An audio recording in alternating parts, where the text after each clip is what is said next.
आज सिहोड़ा विधानसभा के इंद्रगढ़ मंडल में आजाद समाज पार्टी के राष्ट्रीय अध्यक्ष चंद्रशेखर आजाद रावण की रैली का आयोजन किया गया। रावण को सुनने के लिए हजारों कार्यकर्ता इंद्रगढ़ पहुंचे। उन्होंने दामोदर सिंह यादव के समर्थन में यह रैली की एवं उन्होंने जनता से दामोदर सिंह यादव को विजय बनाने के लिए भी कहा एवं दामोदर सिंह यादव को राष्ट्रीय आजाद समाज पार्टी से विधानसभा के उम्मीदवार हैं। उन्होंने कहा कि दामोदर सिंह यादव को आप सब भोपाल भेजें। दामोदर सिंह यादव ने भी कहा अगर वह विधायक बनते हैं तो वह जनता की सारी समस्याओं को हल करेंगे एवं पुलिस एवं थानेदार जनता को चाय पिला करके घर भेजा करेगी एवं किसानों की जो भी समस्या है उनको वह सबसे पहले ही हल करेंगे एवं समाज के सामाजिक मुद्दों का भी समाधान करेंगे और जितनी भी समस्या हमारे किसान भाइयों को आ रही हैं वो सिहोड़ा विधानसभा की सारी समस्याओं का हल करेंगे एवं दामोदर सिंह यादव किसान नेता है वह आप सबके बीच में है और रहेगा। सिहोड़ा से भारत सिंह बघेल की रिपोर्ट।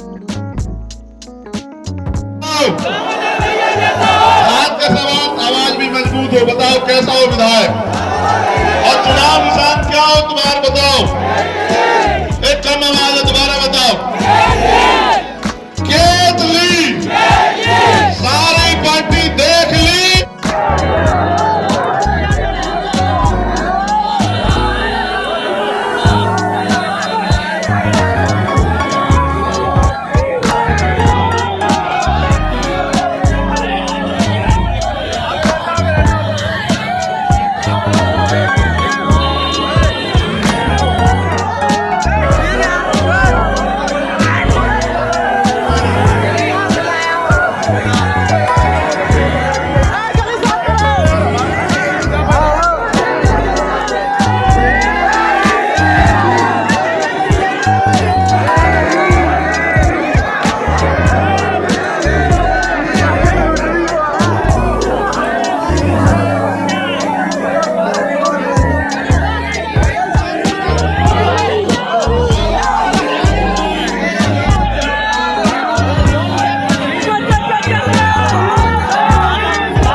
बोलो दामोदर को विधानसभा भेजने के लिए कितने लोग तैयार हो, कितनी ताकत से तैयार हो, सब तैयार हो।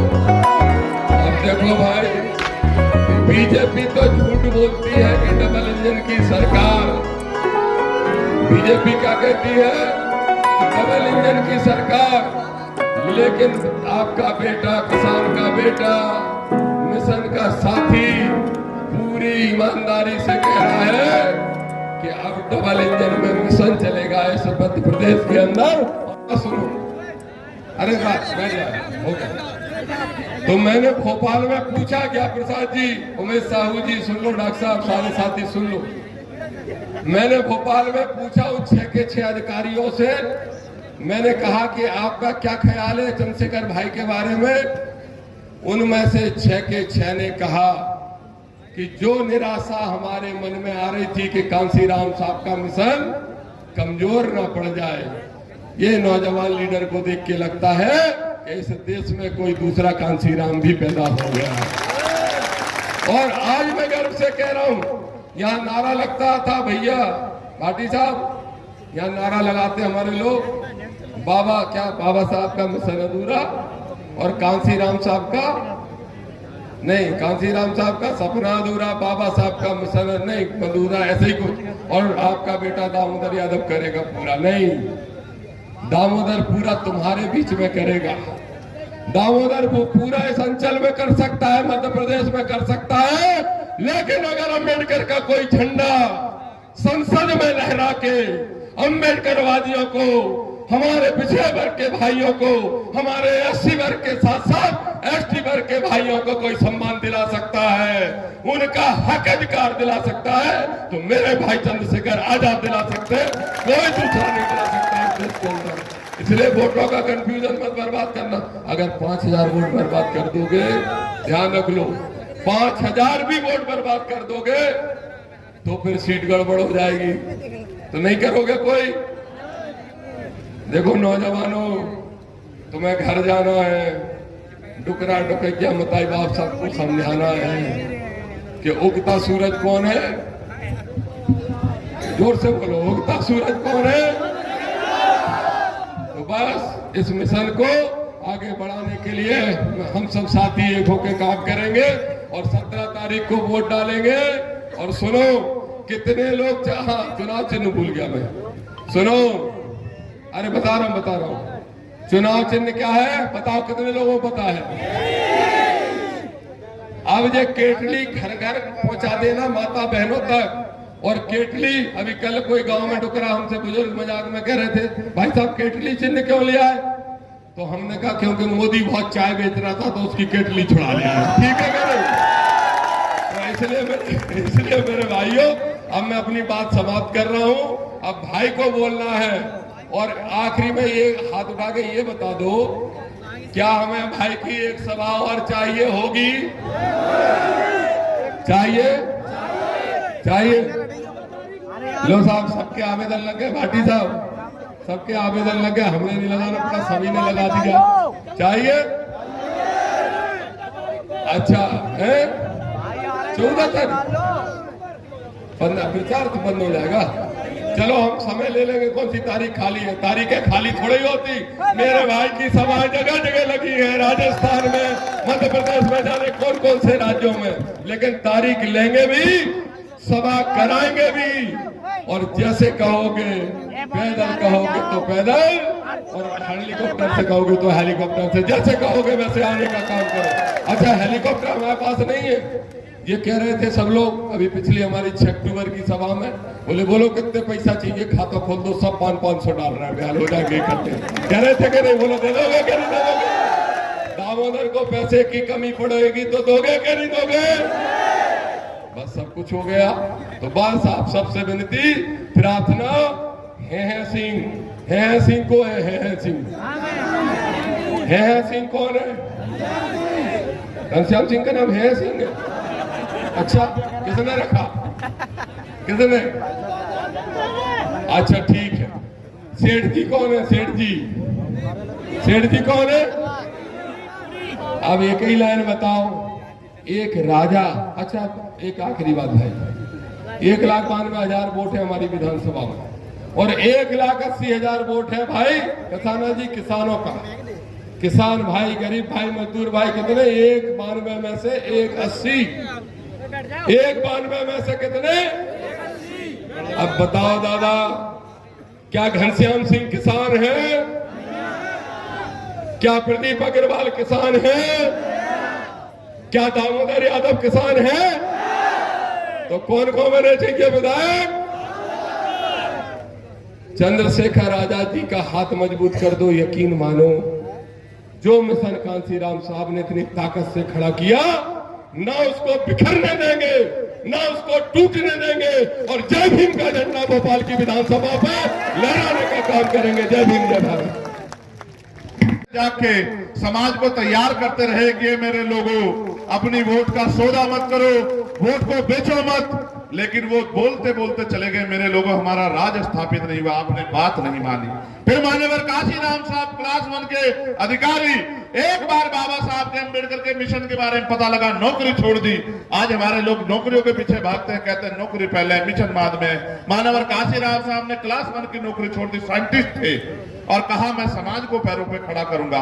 मैं अकेला व्यक्ति बहुत अच्छा भोजन खा रहा हूं, बहुत अच्छी सुविधाओं, मेरा समाज मिट्टी में मिला हुआ है, मेरा समाज अपमान सह रहा, मैं चैन से नहीं बैठूंगा। गली गली निकले, आपके क्षेत्र में आएंगे सेवड़ा के मेरे लोगों, और लोगों को जाके समझाया कि उठ जाओ, खड़े हो जाओ। और एक नारा देते थे वो कि वोट की रक्षा बहन बेटी की रक्षा की तरह करनी है। कैसे करनी है, कैसे करनी है बताओ। उनका उद्देश्य क्या था कि बाबा साहब अम्बेडकर जो पीड़ा महसूस करते थे कि वोट हमारे पास है, नोट इनके पास है, ये हमारी वोट को नोट से खरीद रहे हैं। उन्होंने नारा इसलिए दिया कि लोग वोट को बेचना बंद करें, वोट की शक्ति समझें। और एक समय आया कि लोगों ने वोट बेचना बंद कर दिया, और एक समय आया कि हम राजनीतिक रूप से ताकतवर होने लगे। दुश्मन ताकतवर है, समझदार है। फिर उसने करा क्या, इस बात को भी समझ लो। उसने कहा भाई अब देखो काशीराम जैसा एक आदमी आ गया है जो तोड़े से टूट नहीं रहा है, जो डराए से डर नहीं रहा है, जो खरीदे से खरीदा नहीं जा रहा है, अब कैसे करोगे। उन्होंने कहा अब तक हम वोट खरीदते थे, अब वोट की गठरी खरीदेंगे। अब हमारा आदमी इनकी पार्टी में जाएगा, वहां से टिकट लेगा, वोट इनका लेगा और काम हमारा करेगा। और अब ऐसा ही होता है। दामोदर यादव को प्रत्याशी हमने क्यों चुना पता है आपको? सिर्फ इसलिए नहीं चुना कि ये विधायक बन जाए, इसलिए चुना क्योंकि ये नेता नहीं, ये लीडर है, ये लड़ता आ रहा है, हमारे गैर मौजूदगी में लड़ता आ रहा है। और मैं ये मानता हूं कि अगर आपके बीच में एक लीडर खड़ा हो गया तो एक के पीछे एक इतने लीडर तैयार होंगे।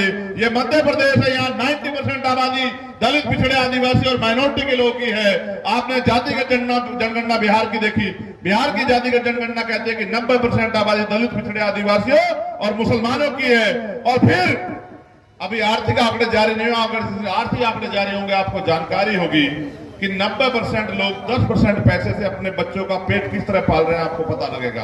और 10% लोग 90% पैसे से कैसे ऐश कर रहे हैं भारत में, इसका भी आपको पता लगेगा कि क्या चोर बाजारी चल रही है।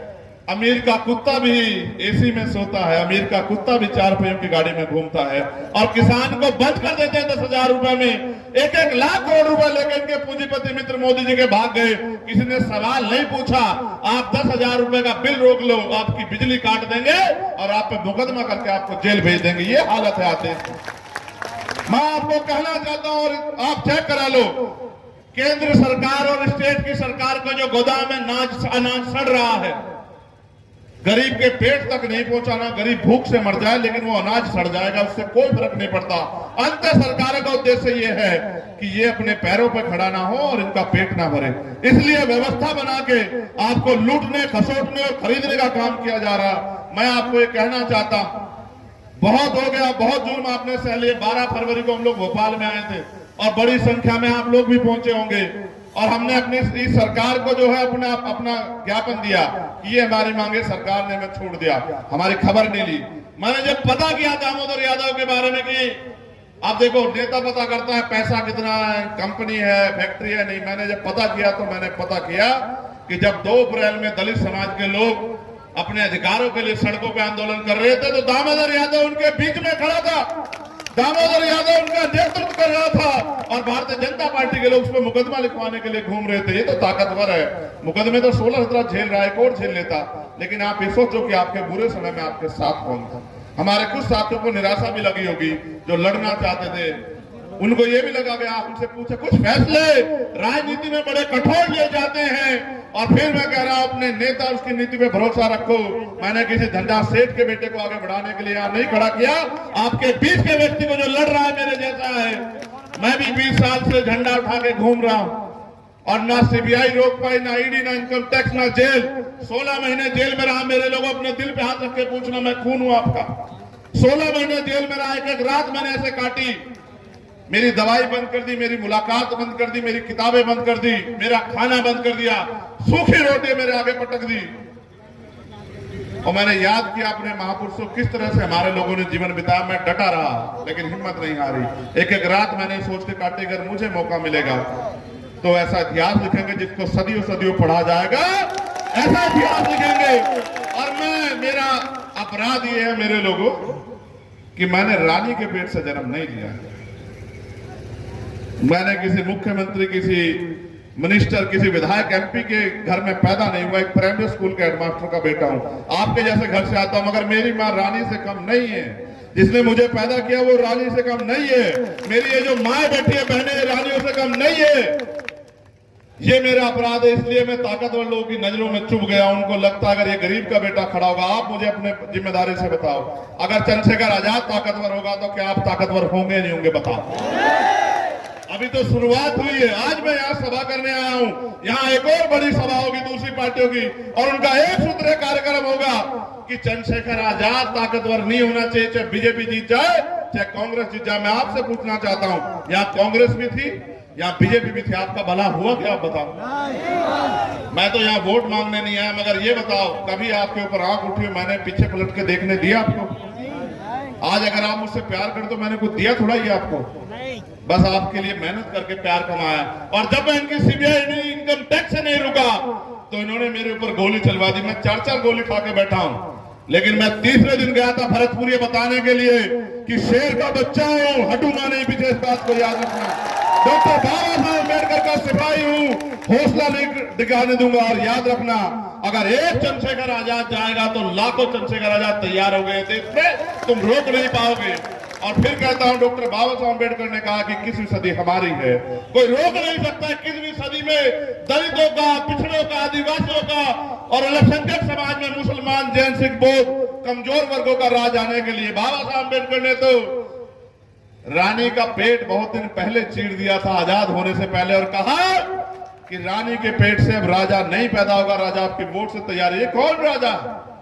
ये कौन राजा है जो कह रहा हम राजा है? लोकतंत्र है। अगर जो खुद को राजा कहता आपके दरवाजों पे चुनाव के समय नाक रगड़ता हुआ दिखाई दिया, तब मुझे बताना डॉक्टर बाबा साहब अम्बेडकर की वोट में कितनी शक्ति।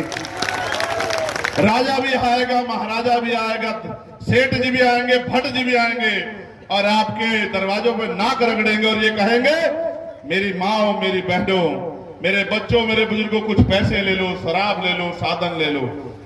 वो तुम्हारा भला चाहने नहीं आएंगे, वो तुम्हें बेखरीदने आएंगे। मैं तुमसे पूछना चाहता हूं, तुम बिकाऊ हो? बिकाऊ हो तो भैया पीछे हट जाओ। ये नीला पटका डालने के लिए बहुत बड़ा जिगरा चाहिए, बाबा साहब का झंडा उठाने के लिए बहुत बड़ा जिगरा चाहिए, और बाबा साहब का आंदोलन चलाने के लिए बहुत बड़ा दिल चाहिए। ये कोई आसान काम नहीं है। हमारे सामने का अभी बैठे हुए, ये खड़े हो जाओ, खड़े हो जाओ।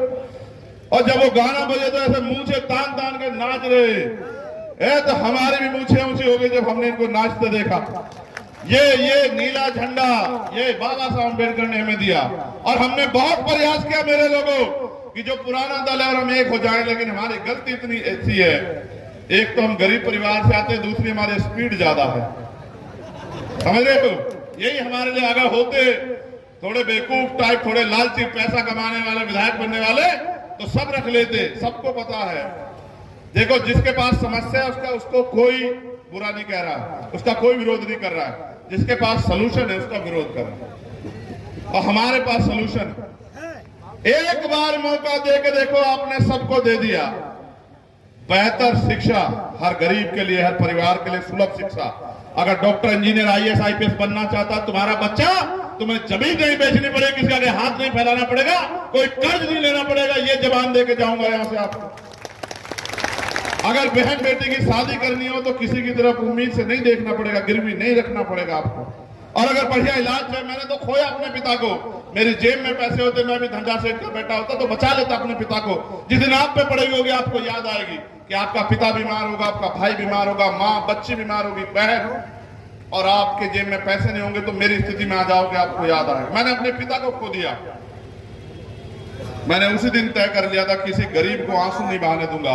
लेकिन याद करो यार, हम हजारों की संख्या में यहाँ इकट्ठा हुए दामोदर, कई बार तुमने इससे बड़ी बड़ी भीड़ जुटाई होगी, मगर शक्ति किस चीज में इनको ये पता नहीं है। शक्ति वोट से मिलती है, भीड़ से नहीं मिलती मेरे लोगों।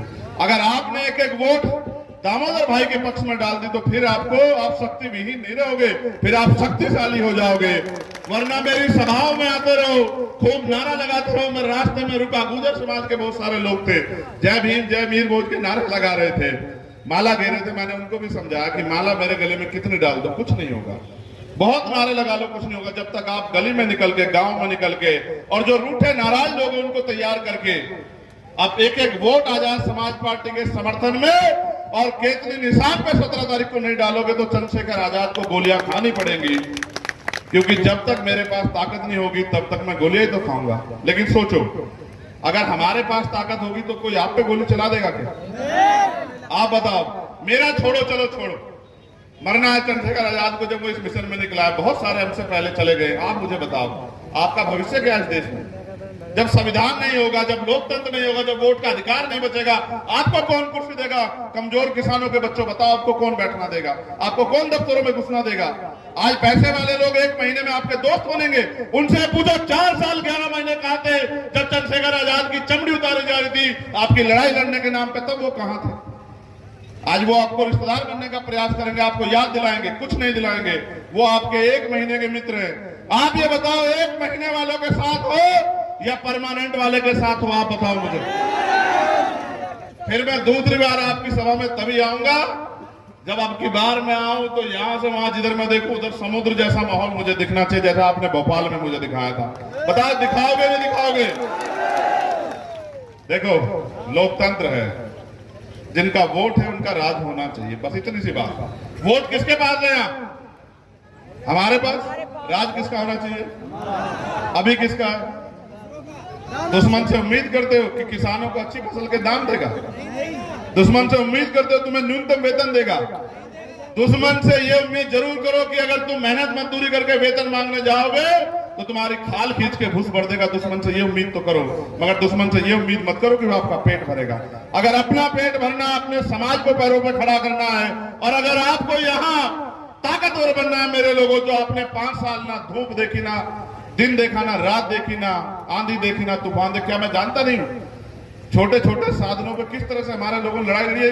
इधर जब मैं सुन रहा था ना तो इसकी भैया की भाषा जो है ना, यहां से मुझे वो याद आ रहे थे। वो कौन से बाबा आपके यहाँ? बागेश्वर वाले वो मुझे याद आ रहे थे इनकी भाषा से। जब ये बोल रहे थे तो हम वही पकड़ के शुरू किए। सर पे हाथ रखने से जिंदगी बदले ना बदले, लेकिन बटन दबाने से जिंदगी बदलेगी, ये बात आप याद रखें। मैं किसानों से भी पूछना चाहता हूं, आप चाहते हो दामोदर यादव आगे बढ़े?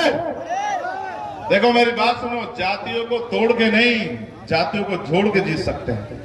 एक जाति से कामयाब नहीं हो सकते हैं। आप अपनी पूरी 100% लगाना, ये इधर से अपना 100% लगाए, उधर से किसान 100% लगाए, और ऐसी मिसाल कायम करना। देखो याद रखना, बहुत चारों तरफ अंधेरा, एक जुगनू जला दो अपने जिले में, बस तुम दतिया में, और दामोदर यादव को भेज दो विधानसभा। अब मैंने कहा कि मैंने विधायक नहीं देखा दामोदर यादव, मैंने देखा कि वो लीडर, और अगर उसको मौका मिला तो उसकी छांव में हजारों लोग, तो क्या हमारी छांव में हजारों नेता तैयार नहीं हुए क्या? बताओ आप मुझे। और अभी तो यहाँ भाटी जी और हम और दामोदर भाई और तमाम हमारे नेता बैठे हैं। अभी तो देखो ये गठजोड़ क्या कमाल करके दिखाएगा। आप ध्यान रखना मेरी बात, ठीक है? इसलिए आपसे आग्रह करूंगा, क्या निशान है आपका, जरा जोर से बताओ। असल समस्या कहां है कि पता है? इनके साथ। अभी तुम्हारी जिम्मेदारी ये है कि तुम्हें घर में जाके माओ बहनों को बताना निशान क्या है, ठीक है? नहीं बताओगे तो वो जाएंगे तो चंद्रशेखर को ढूंढने, मगर ढूंढेंगे कहां? ईवीएम क्या चंद्रशेखर मिलेगा क्या? ईवीएम में क्या मिलेगा? देव देव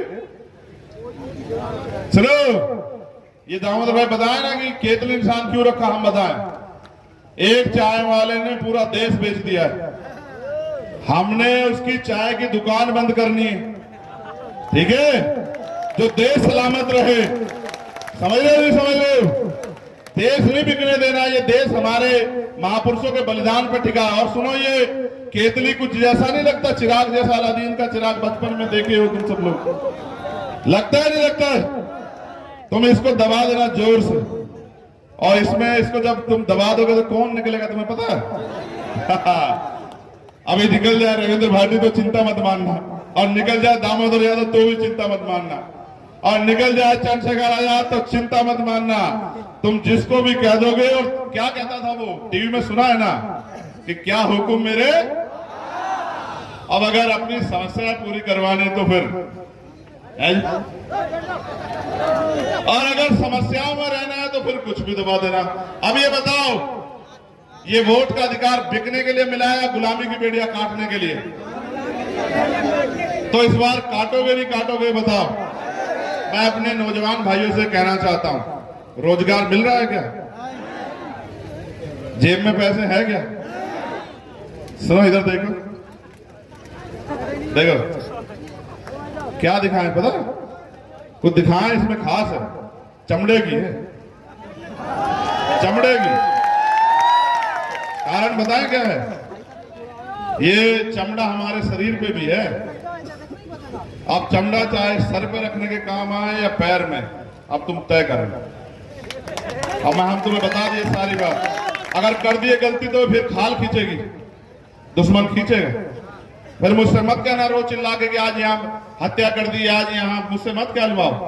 अगर कोई जुल्म होगा सेवड़ा में तो आप जिम्मेदार होंगे अगर आपने गलती की। मेरे लोगों याद रखना, क्योंकि काशीराम साहब के जिनका राज होता है उनकी बहन बेटे की तरफ कोई आंख उठा के नहीं देखता, उनको किसी आगे हाथ फैलाना नहीं पड़ता। साहब कहते थे अगर गलती की तुमने तो फिर मुझसे मत रोना कि हमारी खाल तार ली, मैं तो फिर भी आऊंगा। लेकिन अगर गलती नहीं की तो फिर क्या होगा कि सारी बहन बेटियां सुरक्षित रहेंगी, किसी गरीब की तरफ कोई आंख नहीं उठाएगा।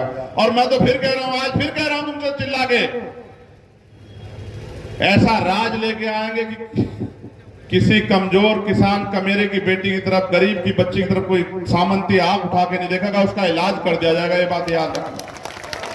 किसी की जमीन पे कोई कब्जा नहीं करेगा, कोई सामंती भारतीय जनता पार्टी के इशारे पे उसका इलाज कर दिया जाएगा। और कोई अधिकारी कर्मचारी किसी को निर्दोष को फंसा नहीं पाएगा, चाहे वो मुसलमान हो, चाहे वो पिछड़ा हो या दलित हो, आदिवासी कोई हो, चाहे किसी के घर पे जबरन बुलडोजर नहीं चलेगा, वरना ये सब यही हैं। तुम मानते हो संविधान को खतरा है? कितने लोग मानते हो? हाथ खड़े करियो। फिर एक बात का जवाब और दे दियो, ये सब सारी पार्टियां यही है, उन पे विधायक एमपी भी है, फिर कहां को खतरा हुआ बताओ? वो है नहीं सारी पार्टियां यहाँ इस देश में, फिर कहां को खतरा हुआ? खतरा इसलिए हुआ क्योंकि वो पार्टियां सब लोग आपकी अपनी नहीं। अगर आज कोई आपका अपना है तो वो भीम आर्मी और वो आजाद समाज पार्टी है। इसलिए बस पीछे पलट के नहीं देखना। पीछे पलट के तो नहीं देखोगे? बताओ फिर जोर से, निशान क्या आपका बताओ? अब सब चुप हो जाओ, ये माए बहने बताएं बस। आप बताओ निशान क्या है अपना? आवाज कम है, ये इतनी कम आवाज में तो कुछ नहीं बनेगा। एक साथ लगाओ, जब हम कहें 1 2 3 पे लगाओ, 1 2 3। हाँ, ऐसे इकट्ठे होके देना। कभी कुछ 15 को दे दो, कभी 14 को दे दो, कुछ 17 को दो, ऐसा मत करना। सब इकट्ठे होकर किस तारीख में वोट डालना है? 17 में कहो कि हम 15 के मीत हैं, हम 16 के नहीं। अच्छा सुनो, कोई पैसा शराब लेके आए, शराब ऐसे बुरी चीज है, कोई पैसा पूछा दे तो रख लेना, घबराना मत। हम हैं जो तुमसे वापस कोई छीन ले, मैं बता देना, तो उनका पैसा नहीं है, सब हराम का कमाया हुआ, समझ रहे हो? तभी लुटा रहे हैं। गरीबों की जमीन, गरीबों की खाल खींच खींच के कमाया, गरीबों का पैसा है। इसलिए अगर तुम्हें कोई पैसा दे तो रख लेना, कोई सेठ जी, कोई राजा जी दे तो रख लेना, और बता देना अगर कोई कुछ कहे कि हम उनके भाई। समझ रहे हो? समझ रहे हो? समझे नहीं समझे? मगर उनका पैसा जेब में गिर के तुम ईमानदार हो, खराब तो नहीं हो जाओगे? पक्का? हाँ तो ठीक है, बहुत बढ़िया, बहुत बहुत धन्यवाद। जय भीम, जय भारत, जय मंडल।